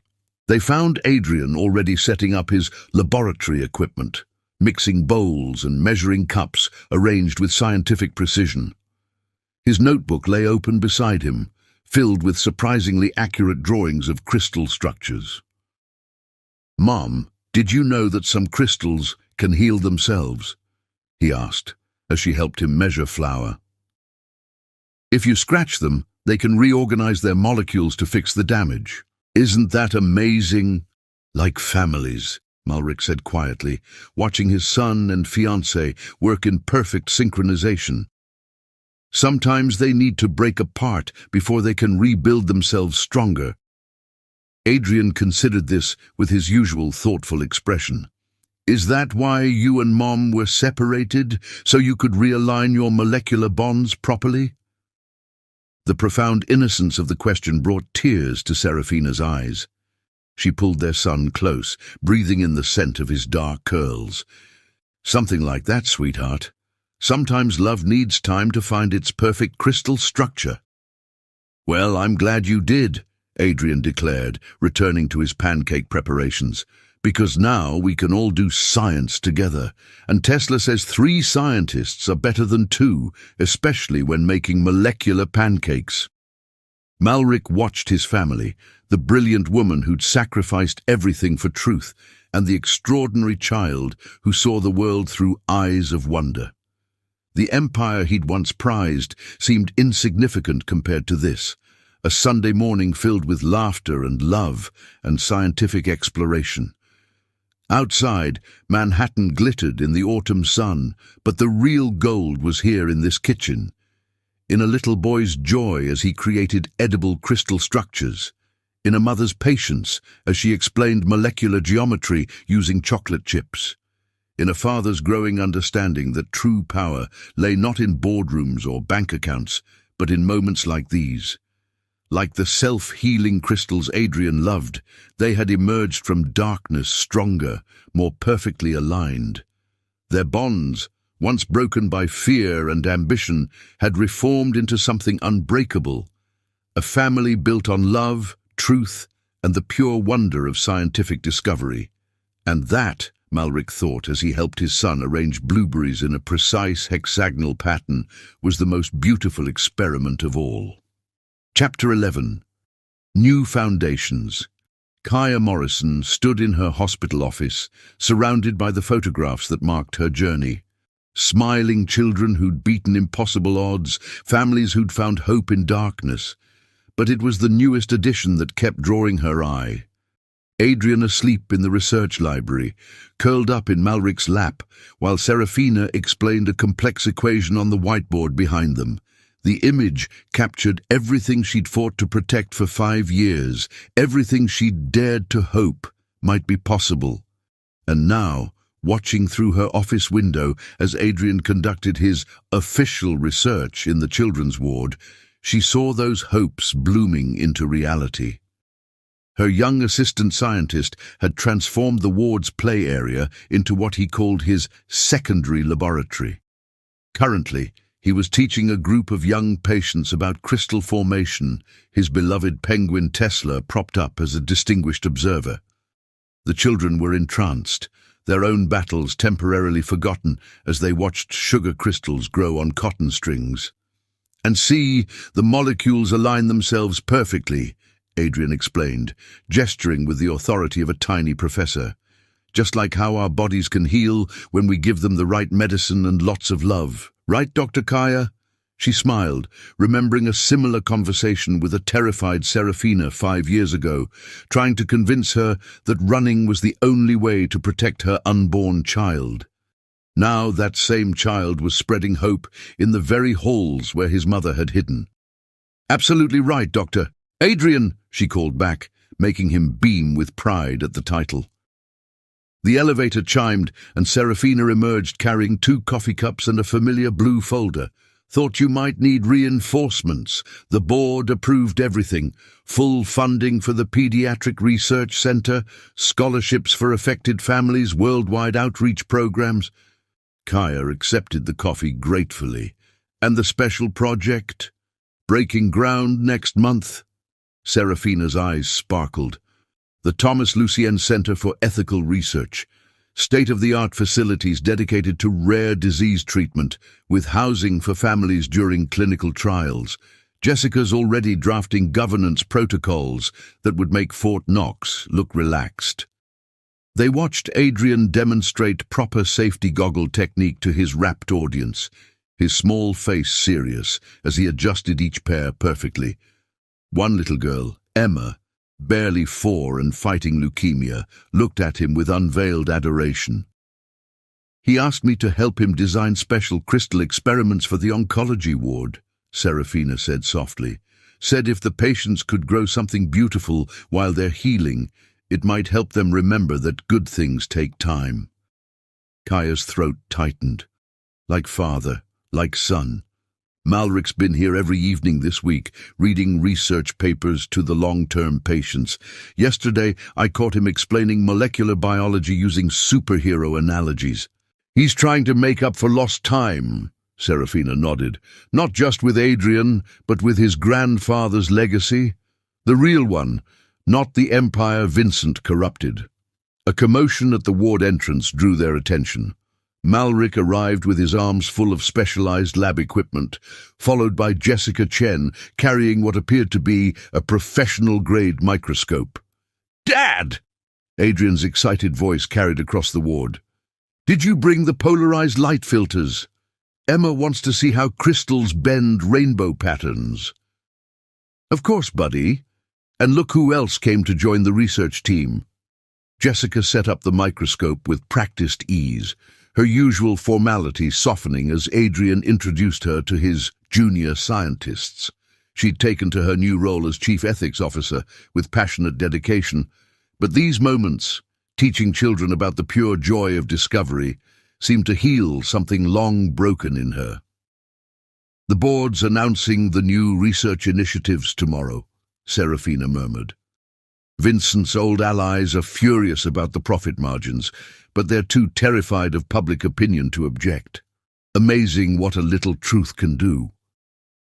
"Truth and love," Kaya corrected, watching Malric help Emma adjust her safety goggles, while Adrian explained crystal nucleation to Jessica with elaborate hand gestures.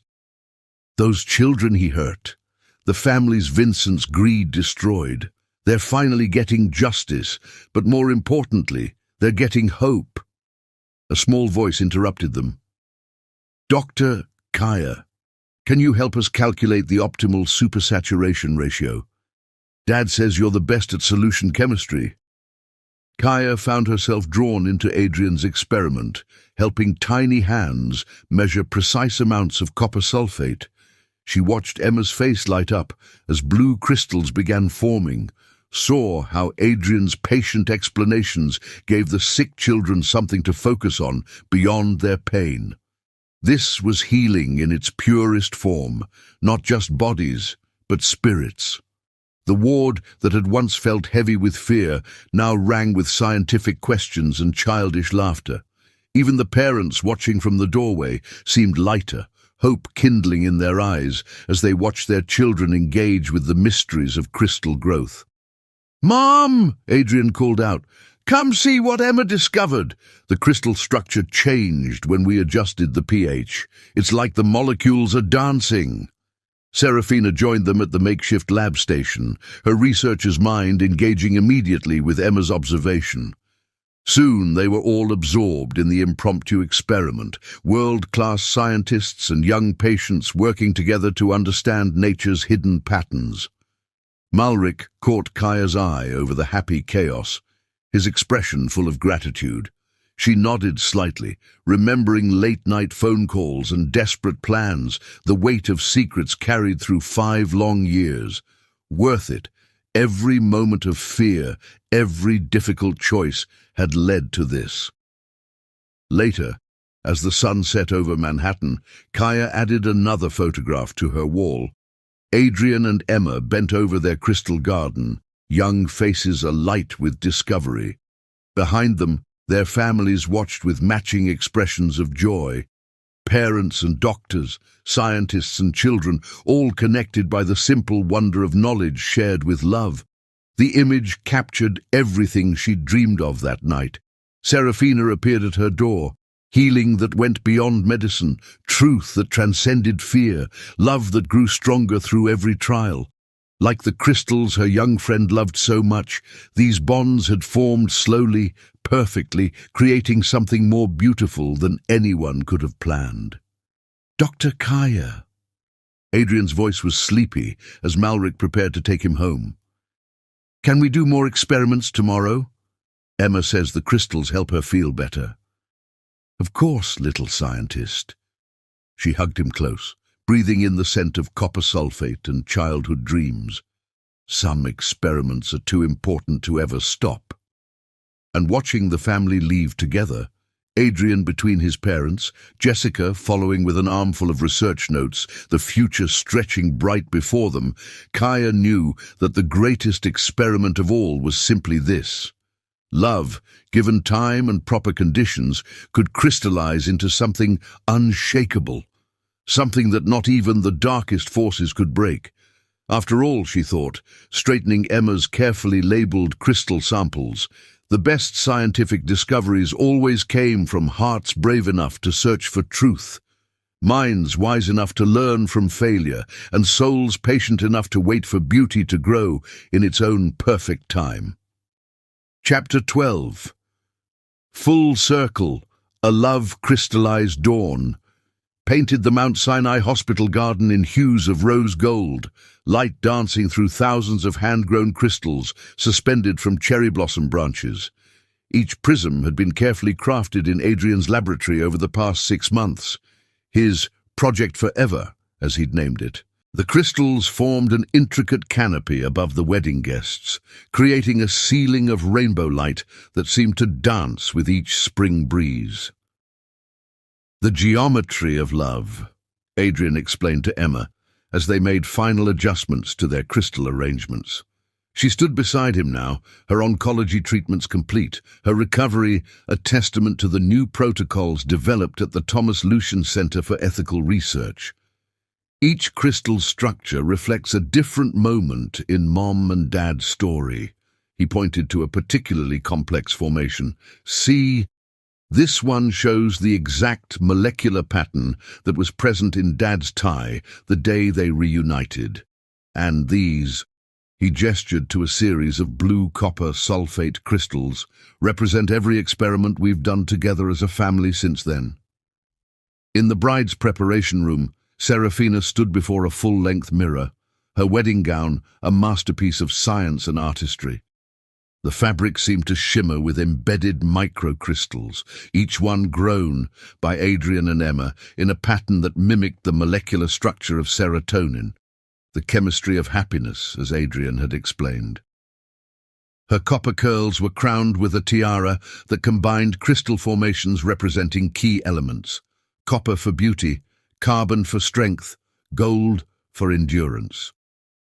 "Something old," Kaya said softly, fastening a delicate necklace around Serafina's throat, the first successful crystal she and Adrian had grown together during those dark days of separation. "Something new." She touched the slight swell of Serafina's stomach, where the newest Lucian scientist was already growing. "Something borrowed." She adjusted the crystal-studded veil Jessica Chen had worn at her own wedding decades ago. "And something perfectly molecularly blue." She smiled at the bouquet of copper sulfate crystals Adrian had insisted on including. Meanwhile, in the garden, Malric knelt beside his son's newest experiment. Adrian had set up a special crystallization chamber beside the altar, where two perfect structures were slowly growing together, their lattices intertwining in real time. "The crystals will complete their fusion exactly during the vows," Adrian explained proudly, adjusting instruments with precise care. "Because even in chemistry, timing is everything for a perfect reaction." He wore a miniature version of his father's tuxedo with special modifications. His bow tie featured a pattern of glow-in-the-dark molecular structures, and his pocket square was actually a silk-printed image of his first successful crystal experiment. Tesla, his faithful penguin, sported matching attire and held an important position as chief of crystal security. The garden filled with an extraordinary gathering. Young patients from the oncology ward, now recovering thanks to the center's breakthrough treatments, sat beside corporate executives who'd chosen ethics over easy profits. Research scientists mingled with federal agents who'd helped bring down Vincent's empire. Jessica Chen, elegant in blue crystal jewelry Adrian had designed, greeted Thomas Lucian's old colleagues, those who'd helped preserve his true legacy. Emma, radiant in her junior bridesmaid dress, supervised a group of young patients who'd helped create crystal decorations during their treatments. "Science is more beautiful when we work together," she declared, echoing Adrian's frequent wisdom. Each child wore a crystal pendant matching their specific research contribution, a rainbow army of young scientists carrying forward a legacy of ethical discovery. As the ceremony began, Adrian stood proudly between his parents, his role far more than simple ring-bearer. The rings themselves were his masterpiece, grown within crystals that had been carefully dissolved to reveal bands of precious metal imprinted with the exact molecular pattern present in the hospital air the day his parents reunited. "Before we begin," Kaya announced as officiant, "our young doctor Lucien has prepared a special demonstration of chemical love." Adrian stepped forward, his small face serious with concentration. The crystallization chamber beside the altar had been timed perfectly. As he spoke, two separate crystal structures slowly grew toward each other, their molecular lattices reaching out like lovers' hands across a microscopic divide. In nature, Adrian explained to the captivated audience, some molecules are drawn together by forces we can't see but can measure in their effects. Like how Mom and Dad found each other again, drawn by bonds that never really broke.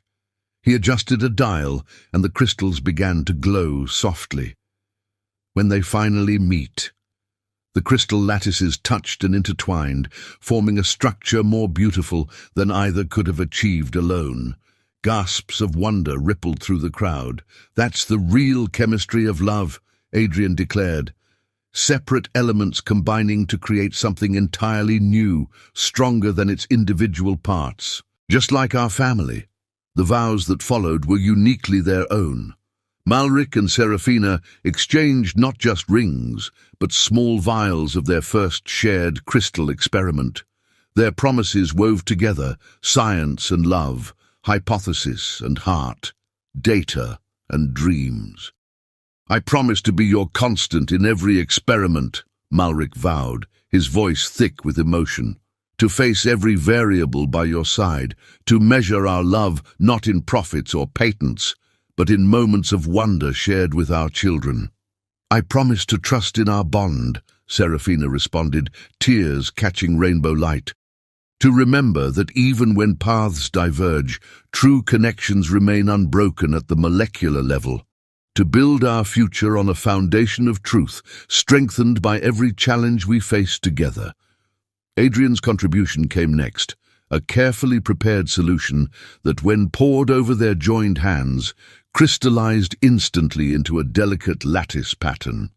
"Now you're officially bonded," he announced proudly, "both chemically and matrimonially." The garden erupted in laughter and applause. As Malric kissed his bride, Adrian activated his final surprise. The thousands of suspended crystals shifted in a choreographed dance of light, creating a double helix pattern that spiraled around the newlyweds, the DNA of their love made visible in rainbow light. The reception that followed was a celebration of science's pure joy. The cake, designed to Adrian's exacting specifications, featured edible crystal formations that changed color with temperature.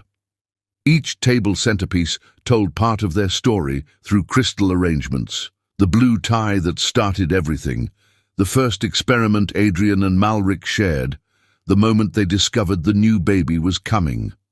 Emma presented her own gift, a crystal garden she'd grown during her treatment, each formation representing a different type of love: family, friendship, healing, hope. "Because everything beautiful starts with a single moment of clarity," she said, echoing Adrian's teachings. As evening fell, the crystal canopy began to glow with bioluminescent compounds Adrian had carefully cultivated. Under this ceiling of living light, he led his parents to the dance floor for a special moment. "I have an announcement," he said, his voice carrying clearly. "My latest experiments confirm something extraordinary." He placed a hand on Serafina's stomach. "The new baby?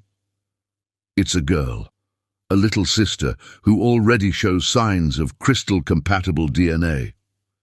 Joy rippled through the gathering. Malric lifted his son high, spinning him under the rainbow lights. "How did you figure that out, Professor Lucien?" "Simple chemical analysis," Adrian grinned. "Plus, I saw the ultrasound pictures in Mum's purse. But mostly science." As laughter and love filled the garden, Kaya watched her favorite family dance beneath the crystal sky. She thought of that night 5 years ago, when a terrified Serafina appeared at her door. Who could have known that from such fear would grow such beauty? That a little boy's love of crystals would help heal not just his family, but an entire community. The evening ended with one final experiment. Adrian distributed special crystal seeds to each guest, and together they planted a garden of future wonder, each crystal programmed to grow into a unique formation over the coming months. A living reminder that love, like science, was an ongoing experiment in hope. Under a canopy of rainbow light, surrounded by the family they'd built from broken pieces, Malric and Serafina held their son close, Tomorrow would bring new challenges, new discoveries, new wonders to explore. But tonight, in this garden where their story began, they were simply three hearts beating in perfect synchronization, a family bonded by love stronger than any molecular force, proven by time, tested by trials, and made more beautiful by every storm they'd weathered together. And somewhere, in the infinite dance of atoms that made up their world, the universe itself seemed to smile. For in this garden of crystal dreams and rainbow promises, science and love had finally found their perfect formula. The unbreakable bonds of family crystallized into something eternally, impossibly beautiful. Subscribe if you liked.